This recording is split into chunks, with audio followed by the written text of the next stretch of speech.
Welcome back professor గారు. యువత రాజకీయాల్లోకి రావాలి, రాజకీయాల్లో రాణించాలి అని చెప్పి చాలామంది సీనియర్ నాయకులు చెప్తూ ఉంటారు సార్. కానీ రేవంత్ ఒక ప్రపోజల్ పెట్టారు, 21 years నిండితే చాలు వాళ్ళకి ఎన్నికల్లో పోటీ చేసే అవకాశం కల్పించాలి అని చెప్పేసి. ఏమంటారు? అంటే ఇప్పుడు ఆ ట్రెండ్ ప్రపంచవ్యాప్తంగా మనకు కనబడదు. ఇప్పుడు మన దేశంలో కూడా ఒకప్పుడు 21 years ఓటింగ్ రైట్స్ ఉంటాయి. తర్వాత రాజీవ్ గాంధీ యామ్లో అనుకుంటారు, నాకు గుర్తు 18 years వచ్చింది. సో అందువల్ల ప్రజల్లో ఒకప్పటిలాగా లేదు, మెచ్యూరిటీ పెరుగుతుంది, కమ్యూనికేషన్ ఎబిలిటీస్ పెరుగుతున్నాయి, ఇన్ఫర్మేషన్ ఏజ్లోకి వచ్చింది. మీకు 20 ఏళ్ళ క్రితం 30 ఏళ్ళ క్రితం ఉన్న అండర్స్టాండింగ్ సమాజము, అందువల్ల ఇప్పుడు అండర్స్టాండింగ్ అని చాలా తేడా ఉంది. అందువల్ల యంగర్ జనరేషన్ ఖచ్చితంగా పాలిటిక్స్లోకి రావాలి.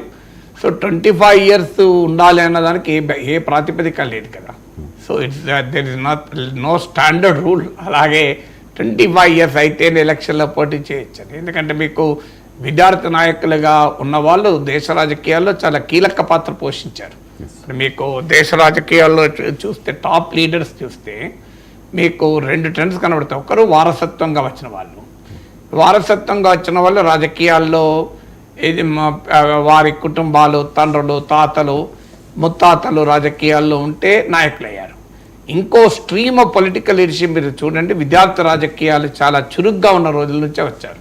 ఇప్పుడు మీకు చాలామంది లీడర్లు, మీకు ఈవెన్ రేవంత్ రెడ్డికి కూడా ఆయన ఏబీవీపీ నాయకుడిగా విద్యార్థి పరిషత్లో రాజకీయాలు చేశారు. వెంకయ్య నాయుడు మీకు విద్యార్థి పరిషత్ రాజకీయాల నుంచి వచ్చిన వాళ్ళే.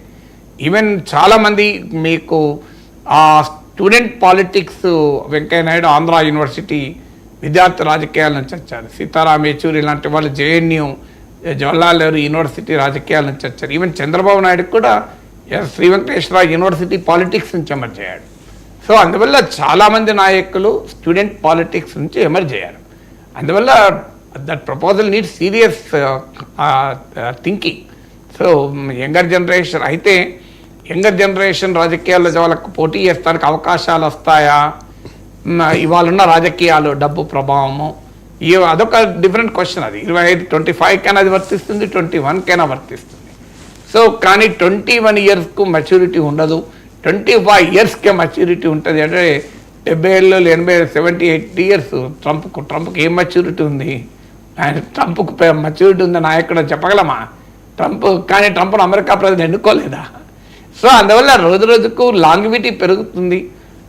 యంగర్ జనరేషన్ ఇప్పుడు భారతదేశంలో నాకు గుర్తుందో 54% ఆఫ్ ద పాపులేషన్ ఇది యంగర్. సో అందువల్ల ఇండియాలో యంగర్ ఏజ్ పాపులేషన్ పెరుగుతుంది కనుక వారికి రిప్రజెంటేటివ్గా కూడా రాజకీయ వ్యవస్థ ఉండాలి. పొలిటికల్ సిస్టమ్ డెమోగ్రఫీని రిఫ్లెక్ట్ చేయాలి, సామాజిక వ్యవస్థను రిఫ్లెక్ట్ చేయాలి కదా. అందువల్ల ఇట్స్ ఎ గుడ్ ప్రపోజల్. దీనిపైన డిబేట్ జరగాల్సిన అవసరమైతే ఖచ్చితంగా ఉంది. ఇక